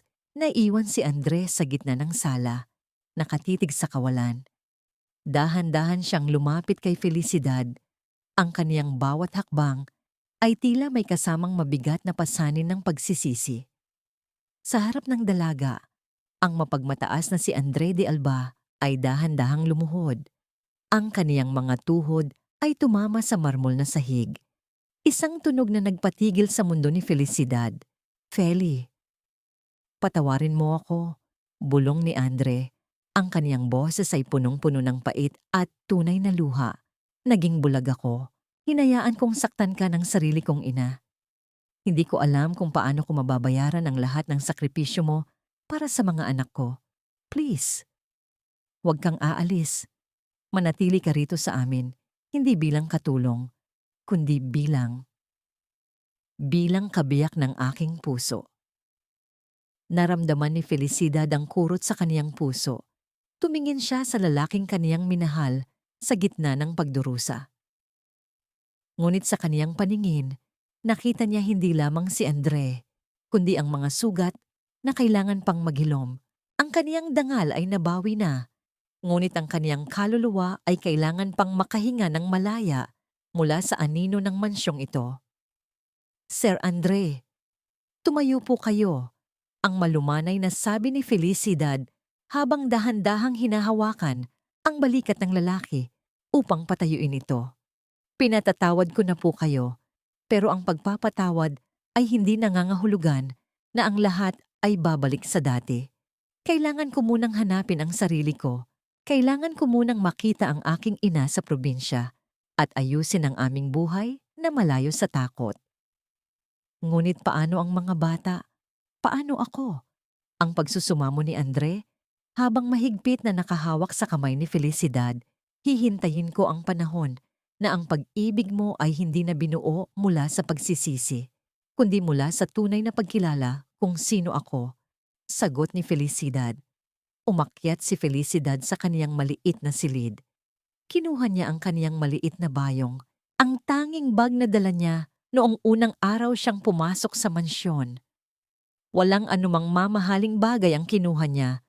Tanging ang kaniyang maliit na krusipiho at ang mga alaala ng mga batang nagligtas sa kaniyang puso. Pagbaba niya, naroon na sina Mateo at Sofia. Ang dalawang bata ay tumakbo patungo sa kanya at niyakap ang kaniyang mga binti ng mahigpit. Nanay Feli, huwag kang aalis ng matagal ha? Babalik ka po, di ba? Tanong ni Sofia habang nakatingala sa kanya. Babalik ako, mga anak. Pangako. Pero ngayon, kailangan munang magpahinga ni Nanay Feli. Sabi niya sabay halik sa mga noo ng bata. Naglakad si Felicidad patungo sa malaking gate ng mansyon. Ang bawat hakbang niya ay tila isang pagtapo ng mga kadenang gumapos sa kanya. Pagdating niya sa dulo ng kalsada, huminto siya at lumingon sa huling pagkakataon. Ang sikat ng umaga ay nagsisimulang sumilip sa pagitan ng mga ulap, tumatama sa kaniyang mukha na ngayon ay wala ng bahid ng takot. Ang tunog ng pagbukas ng gate ay tila isang himig ng tagumpay. Lumabas si Felicidad sa mansyon, hawak ang kaniyang bayong, habang ang liwanag ng araw ay nagbibigay ng gintong kulay sa kaniyang daan patungo sa kalayaan. Hihintayin kita, Felicidad. Hanggang sa dulo ng mundo, hihintayin kita. Ang sigaw ni Andre na umalingaw-ngaw sa buong bakuran, isang pangakong hinaluan ng hangin ng pag-asa. Hindi lumingon si Felicidad, ngunit ang isang matamis na ngiti ay gumuhit sa kaniyang mga labi. Sa unang pagkakataon sa loob ng maraming taon, siya ay hindi na isang biktima, kundi isang babaeng may sariling tadhana.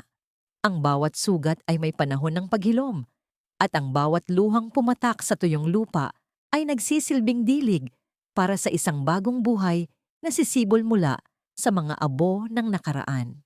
Isang taon ang mabilis na lumipas mula nang lisanin ni Felicidad ang Mansyon de Alba. Ngayon, ang kaniyang paligid ay hindi na nababalot ng malamig na marmol at ang nakakasakal na amoy ng pekeng karangyaan. Sa halip, ang kaniyang naririnig ay ang masayang awit ng mga ibon sa mga puno ng nara at ang mahinang ugong ng hangin na nagmumula sa mga bundok ng kaniyang probinsya. Ang kaniyang maliit na paaralan na binuo niya mula sa kaniyang sariling pawis at tulong ni Attorney Mateo ay punong-puno na ng mga batang ang tanging dala ay mga pangarap at mga ngiting kasing liwanag ng sikat ng araw. Nanay, dahan-dahan lang po sa paglalakad, ang paalala ni Felicidad habang tinutulungan ang kaniyang ina na maupo sa tapat ng beranda. Ang kaniyang ina ay maayos na ang kalagayan. Ang mukha nito ay may bakas na ng kulay at ang mga mata ay nagniningning sa tuwa habang pinagmamasdan ng kaniyang anak na ngayon ay isa ng iginagalang na guro sa kanilang baryo. Ayos lang ako, Feli. Ang makita kang malaya at masaya ay sapat ng gamot para sa aking puso, ang malumanay na sagot ng matanda habang hinahaplos ang kamay ng dalaga. Habang naghahanda si Felicidad para sa kaniyang huling klase sa hapon, narinig niya ang tunog ng gulong ng sasakyan na dahan-dahang humihinto sa tapat ng kanilang kawayang bakod. Ang tunog ng pagpreno sa tuyong lupa ay nagpatigil sa kaniyang paghinga sa loob ng ilang segundo. Hindi siya lumingon, ngunit ang kaniyang puso ay tila alam na kung sino ang dumating. Nanay Feli! Nanay Feli! Ang magkasabay na sigaw ng dalawang bata na tila mga anghel na bumaba mula sa langit. Binitiwan ni Felicidad ang kanyang mga libro at mabilis na humarap. Doon, nakita niya sina Mateo at Sofia na tumatakbo patungo sa kanya. Ang kanilang mga buhok ay sumasayaw sa hangin at ang kanilang mga mukha ay punong-puno ng galak. Mahigpit na niyakap ni Felicidad ang dalawang bata, inilibing ang kanyang mukha sa kanilang maliliit na balikat habang ang kaniyang mga mata ay muling napuno ng luha.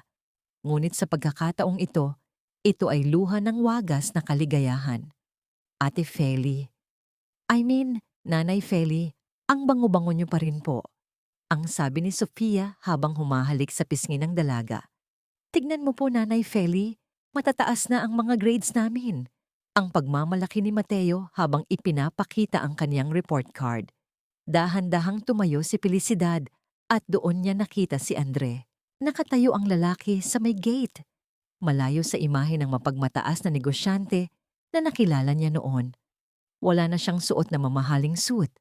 Isang simpleng kamiseta at pantalon lamang ang kaniyang suot. At ang kaniyang mga mata ay may bakas ng kapayapaan na matagal na niyang hindi nakikita. Feli, ang mahinang tawag ni Andre. Lumapit siya ng dahan-dahan, tila natatakot na baka ang lahat ng ito ay isang panaginip lamang na maaring maglaho sa isang maling galaw. 1 taon na, Feli. 1 taon kong hinintay ang sandaling ito. Nagawa ko na ang lahat ng ipinangako ko. Ang mansyon ay wala na. Ipinagbili ko na ito at ang pera ay inilaan ko sa foundation para sa mga batang biktima ng pang-aabuso. Kami ng mga bata. Namumuhay na kami ng payak. Malayo sa anino ni Mama. Naramdaman ni Felicidad ang katapatan sa bawat salita ni Andre. Ang kilig na kaniyang naramdaman noon sa loob ng presinto ay muling bumalik. Ngunit ngayon ay mas malalim, mas matatag, at mas totoo. Wala ng utang na loob na kailangang bayaran. Wala ng mga lihim na kailangang itago. Salamat sa pagdating, Andre, ang malumanay na sagot ni Felicidad. Inabot niya ang kanyang kamay at dahan-dahang hinawakan ang palad ng lalaki. Ang init ng kanilang mga kamay na nagtatagpo ay tila isang huling piraso ng puzzle na nakumpleto na rin sa wakas. Hindi ako napunta rito para hilingin na bumalik ka sa akin agad. Ani Andre, habang nakatitig sa mga mata ng dalaga, nandito ako para itanong kung maaari ba akong pumasok? Maaari ba kaming makisalo sa inyo sa hapagkainan? Isang matamis na ngiti ang sumilay sa mga labi ni Felicidad. Saktong-sakto ang dating nyo. Nagluto ang nanay ng paborito ninyong tinola. Tara, pumasok kayo. Naglakad silang lahat patungo sa ilalim ng malaking puno ng mangga sa likuran ng bahay, kung saan nakalatag ang isang simpleng mesa. Ang tunog ng mga kubyertos na tumatama sa mga platong seramika at ang malakas na tawanan ng mga bata ay umaling-awngaw sa buong paligid. Ang amoy ng mainit na sabaw na may luya at sili ay humahalo sa amoy ng sariwang damo, lumilikha ng isang atmosfera ng tunay na tahanan. Sa gitna ng pagkain, naramdaman ni Felicidad ang kamay ni Andre sa ilalim ng mesa, marahang humahawak sa kaniyang mga daliri.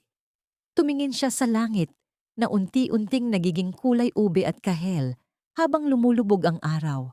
Alam niya na ang bawat sugat sa kaniyang kamay at sa kaniyang puso ay tuluyan ng naghilom. Ang pamilya ay hindi binuo ng ginto o ng isang tanyag na pangalan. Ito ay binuo ng mga pusong marunong magpatawad, marunong maghintay, at marunong magmahal ng walang kondisyon. Habang pinagmamasan ni Felicidad ang mga bata na masayang kumakain at si Andre na nakikipag-usap ng masinsinan sa kaniyang ina, naramdaman niya ang isang matinding kapayapaan. Sa wakas, ang kwento ng dusa ay natapos na at ang kabanata ng kanilang tunay na kaligayahan ay nagsisimula pa lamang sa ilalim ng mapayapang langit ng kanilang bagong simula.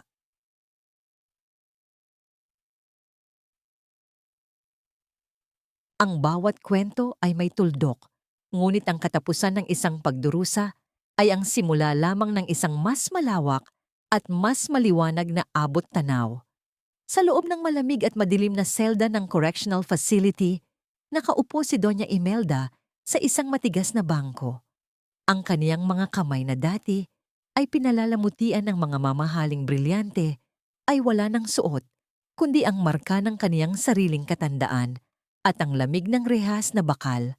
Wala na ang kaniyang kapangyarihan, wala na ang kaniyang mga utusan.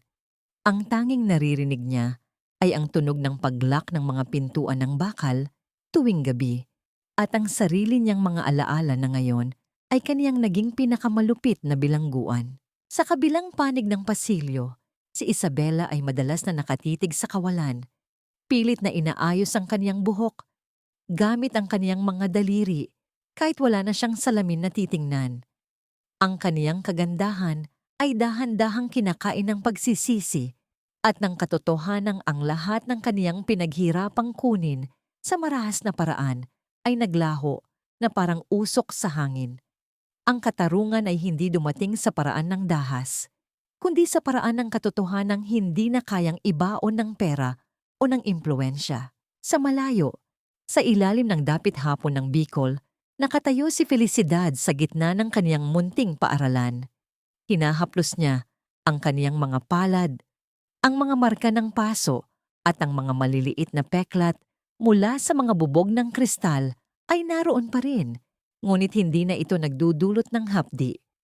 Para sa kanya, ang mga ito ay hindi na mga tanda ng kaniyang pagiging biktima, kundi mga medalya ng kaniyang katatagan at ng kaniyang tagumpay laban sa dilim. Nahanap mo na ba ang kapayapaan, Feli? Ang mahinang tanong ni Andre habang lumalapit sa kanya. Dala ang isang baso ng malamig na tubig. Tumingin si Felicidad sa lalaki at dahan-dahang tumango. Ang kapayapaan ay hindi nangangahulugang wala ng gulo, Andre. Ito ay ang pakiramdam na kahit anong unos ang dumating, alam mong nasa panig ka ng katotohanan. Pinatawad na kita, hindi dahil karapat-dapat ka, kundi dahil karapat-dapat ang puso ko na maging malaya mula sa bigat ng galit. Napangiti si Andre, isang ngiting puno ng pagpapakumbaba. Ang kaniyang buhay bilang isang makapangyarihang negosyante ay kaniyang ipinalit sa isang buhay na may kabuluhan.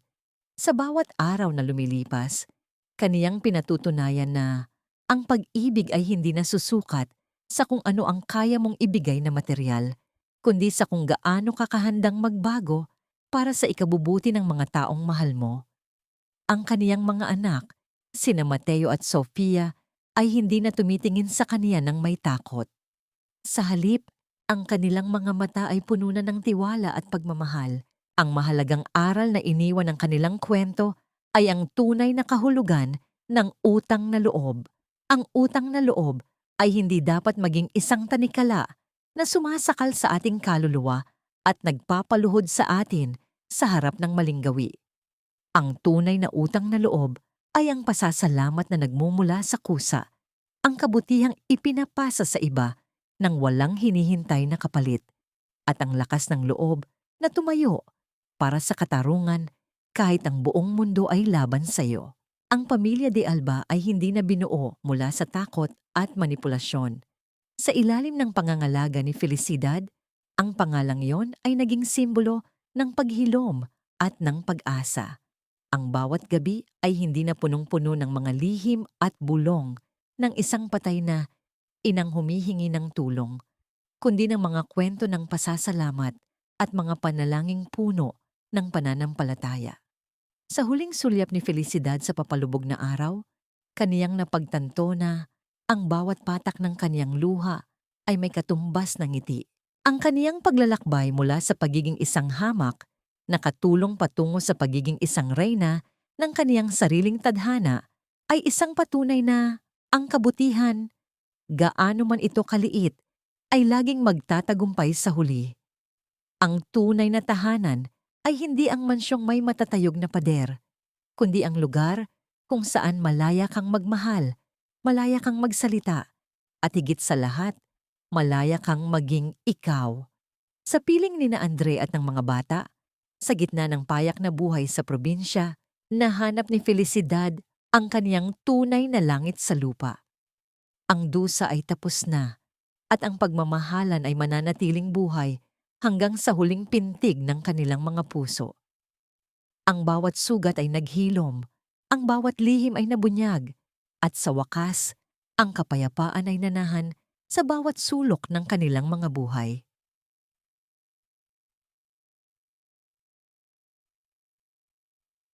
At sa dapit hapong iyon, tuluyan ng nahanap ng kanilang mga puso ang tunay na kahulugan ng salitang tahanan.